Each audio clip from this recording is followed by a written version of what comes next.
সুযোগ দীর্ঘদিন আমরা বঞ্চিত ছিলাম। আগামীর বাংলাদেশ আসলে একটা বড় চ্যালেঞ্জ, কারণ নতুন প্রজন্ম এবং আমাদের মুক্তিযোদ্ধাদের মতো যারা প্রবীণ তাদের যে লিঙ্ক, সেই লিঙ্কটা যদি ঠিকমতো না হয় তাহলে কিন্তু আমরা আসলে একটা সুন্দর বাংলাদেশ পাবো না। আর এই লিঙ্কের কাজটা করাটাই সবচেয়ে বড় চ্যালেঞ্জ আমাদের জন্য। আমাদের যে ছাত্র বৈষম্য আন্দোলনের সাথে জড়িত যে ছাত্ররা ছিল বা যারা ছিলেন তাদেরকে কিন্তু এখনও আমরা ঘরে ফেরাতে পারিনি, তারা এখনও তাদের জায়গায় যেতে পারেনি। আমাদের প্রত্যেকেরই একটা এইজের সাথে সমন্বয় রেখে কিন্তু যার যার দায়িত্ব, অর্পিত দায়িত্বগুলো পালন করতে হয়। আমার দেশপ্রেম, আমার দায়িত্ব পালন করা। আমি আমার অর্পিত দায়িত্বটা যদি সঠিকভাবে পালন করতে পারি তাহলেই সেটা আমার সঠিক দেশপ্রেম। কিন্তু এই মুহূর্তে কিন্তু আমাদের ছাত্রদের মেইন কাজ হচ্ছে পড়াশোনা করা, কিন্তু আমরা কিন্তু আমাদের ছাত্রদেরকে এখনও ঘরে ফেরাতে পারিনি। এখনও তারা সংক্ষুব্ধ, এখনও তাদের মনে অনেক প্রশ্ন। কোয়ালিটি সম্পন্ন আন্তর্জাতিক মানের CMT 500W CSRM committed for better still। তাদের অনেক দাবি দেওয়া, এই যে তারা এখনো মাঠে রয়ে গিয়েছে, এইটা কিন্তু আমাদের সরকারি কর্মকর্তাদের জন্য একটা অনেক বড় চ্যালেঞ্জ। এটা আমাদেরকে এই চ্যালেঞ্জটা আমাদেরকে ফেস করতে হচ্ছে। আর প্রবীণ যারা, আজকের দিনে আমি যা বলবো বীর মুক্তিযোদ্ধাদের কথা, যারা তাদের বার্ধক্যজনিত কারণে অনেক পিছিয়ে আছে বা তাদের অবস্থানটা এখন আর সেই আগের মতো নেই। তারা যখন তরুণ ছিলেন তারা আমাদের দেশের জন্য যুদ্ধ করেছেন, কিন্তু এখন তারা প্রবীণ হওয়ার কারণে অনেক কিছু করতে পারছেন না। তাদের যে মতামত, তাদের চেতনা, সেই চেতনাকে তরুণ প্রজন্মের চেতনার সাথে লিঙ্ক করতে হবে এবং সমন্বয় করেই আমরা কিন্তু একটা নতুন সুন্দর বাংলাদেশ গঠন করতে পারবো।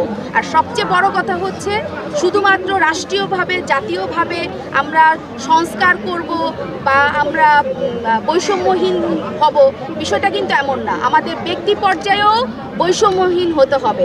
আমাদের জন্মগতভাবে, পারিবারিকভাবে প্রত্যেকটা ঘরে ঘরে আমাদের কিন্তু ছোট ছোট বৈষম্যগুলো থেকে যায়।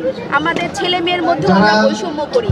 এই যে ছোট ছোট বৈষম্যগুলো, এটাও যদি আমরা দূর না করতে পারি তাহলে বৃহৎ ক্ষেত্রে আমরা কিন্তু আমাদের বৈষম্যগুলো দূর করতে পারবো না। এখন আমাদের সামনে সবচেয়ে বড় চ্যালেঞ্জ জনগণের আস্থা অর্জন এবং বৈষম্যহীন একটি বাংলাদেশ গঠন করা। এটাই হচ্ছে আমাদের মূল বক্তব্য। একটি অন্তর্বর্তী সরকারে আছি এবং আমি একজন অন্তর্বর্তী সরকারের প্রতিনিধি হিসাবেই কেরানীগঞ্জে অবস্থান করছি। সরকারের একজন কর্মকর্তা কর্মচারী হিসেবে আমাদের সরকারি নির্দেশনা অনুযায়ী আমরা কাজ করব। এখানে আমার কিন্তু রাজনৈতিক দলগুলোর বিষয়ে কোনো মন্তব্য করার সুযোগ এই মুহূর্তে নেই, যেহেতু এখানে কোনো নির্বাচিত সরকার নেই। আর আমরা উপজেলার পরিষদের তথা উপজেলা প্রশাসনের পক্ষ থেকে যে মহান বিজয় দিবসের আয়োজনটি করেছি, এখানে আমরা সর্বসাধারণের জন্য এটি একটি উন্মুক্ত অনুষ্ঠান। এখানে যে কেউ যে কোনো সময় আসতে পারে, এটার জন্য আমরা কাউকে বাধা দেওয়ার কোনো আইনগত সুযোগ আমাদের নেই। তবে বীর মুক্তিযোদ্ধাদের যারা আছেন তারা সবাই যে একই রাজনৈতিক দলের হবেন বা তাদের মতাদর্শ যে এক হবে, বিষয়টা এমন না। তাদের কারোর মধ্যে হয়তো কোনো সংক্ষুব্ধতা থাকতে পারে। এটা আসলে আমি মনে করি একটি বিচ্ছিন্ন ঘটনা। এটা হতেই পারে, যে কোনো জায়গাতেই হতে পারে। তবে আমি মনে করি যে আমার আগের যে নজির আছে সেই তুলনায় আমার প্রোগ্রাম মোটামুটি ভালো হয়েছে। এখন সেটা আপনারা বলতে পারবেন।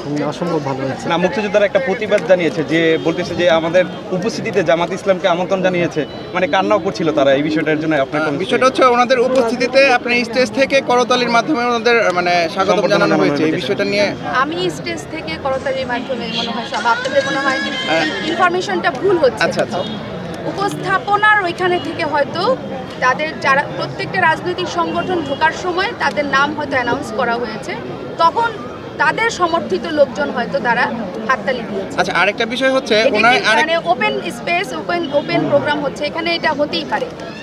ওনারা বক্তব্যের সুযোগ পায় নাই, বক্তব্য দেওয়ার এরকম একটা অভিযোগ করেছে।